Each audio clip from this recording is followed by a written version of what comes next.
سلام علیکم ګرانو دوستانو. نن به زه تاسو ته د کرکټ په هکله باندې یو څو ډېر ښه خبرونه درکوم او همدغسې یو به بد خبر هم درکوم، خو دغه یو خبر ډېر د خوشحالۍ خبر په نن ویډیو کې درکوم. ویډیو تر آخره پورې وګورئ او همدغسې په زړه پورې خبرونه که تاسو ځان خبرور غواړئ نو دغه چینل هم در سره سبسکرایب کولی شئ.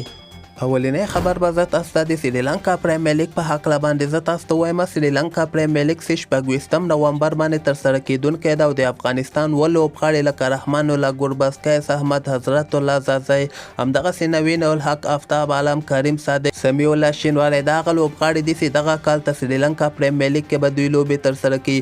خو بل خواته زه به تاسو ته وایم چې بعضې هغه ښه لوبغاړي دي کوم چې سریلانکا پریمیر لیګ لوبه کول نه انکار کړی ده. په دغه لوبغاړو کې د پاکستان سرفراز احمد، وهاب ریاض، آصف علي، همدغسې د ساوت افریقا لوبغاړی که موږ وګورو فاف ډوپلیسی ده او ډیوډ میلر د سریلانکا، لاسیت مالینګا ده او د هندوستان بیا بیسلا ده. په دغه لیګ کې د لوب نه کولو نه یعنې انکار یې کړی ده. او کریس ګیل چې د ویسټ انډیز هغه لوبغاړی د هغه هم ویلي دي چې زه مصروف یم، زه هم نسم کولی سریلانکا لیګ کې لوبه ترسره کړمه. پوره مشهوره لوبغاړو نه لوبېدل سریلانکا لیګ به دومره ګټور ثابته نه سي. خو ښه خبر دا ده چې د افغانستان اووه لوبغاړي په سریلانکا پریمیر لیګ کې لوبې ترسره کوي. نه علاوه دغه بل خبر به هم زه تاسو ته یو ډېر ښه خبر درکوم چې افغانستان کرکټ بورډ اوس دغه فیصله کړې ده چې راتلونکې هفته کې د افغانستان ایمرجنګ ټیم 19 کلن او همدغسې A ټیمونو لوبغاړي چې کوم دي هغوی ته یو کیمپ برابر کړي.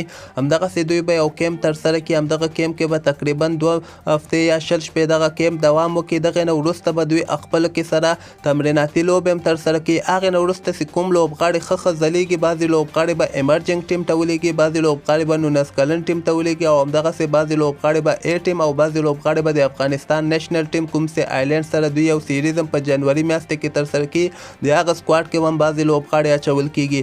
خو زه به تاسو ته وایم چې انډر 19 ایشیا کپ همدغه میاشتې نومبر میاشتې کې ترسره کېدونکی و، خو بدبختانه دغه یعنې معطل کړی ده. 19 کلن ایشیا کپ چې کوم ده هغه به که خیر کال 2021 کې ترسره کېږي. چې څنګه یې تاریخونه اعلان کړي زه به تاسو ته په همدغه چینل کې خبر درکوم. دې نه علاوه به زه تاسو ته دا بل هم ډېر ښه خبر درکوم چې د افغانستان کپټان اصغر افغان لکه څنګه چې عمران خان سره کتنه کړې ده، په دغه کتنه کې عمران خان ته اصغر افغان دا خبره هم کړې ده چې موږ غواړو پاکستان سره دوستانه یوه یا دوه لوبې ترسره کړو. همدغه جواب کې ورته عمران خان هم ویلي دي چې دما خو همدغه خوښه ده د افغانستان او د پاکستان همدغسې مسلسل ډول باندې لوبې ترسره سي. نو ګوره دغه عمران خان خو ورته ویلي دي چې صحیح ده دما خو خوښه ده، خو دغه د پاکستان کرکټ بورډ څنګه فیصله د دغه په هکله باندې کېږي. نو که چېرته د افغانستان او د پاکستان همدغسې دوستانه لوبې ترسره سي نو دغې نه وروسته به که خیر د افغانستان او د پاکستان ډېرې زیاتې لوبې آینده وخت کې ترسره کېږي. خو یو سیریز چې زه تاسو ته وایم چې د FTP پروګرام په اساس باندې افغانستان پاکستان سره لوبېږي، دغه د ICC لخوا نه ورته برابر شوی ده.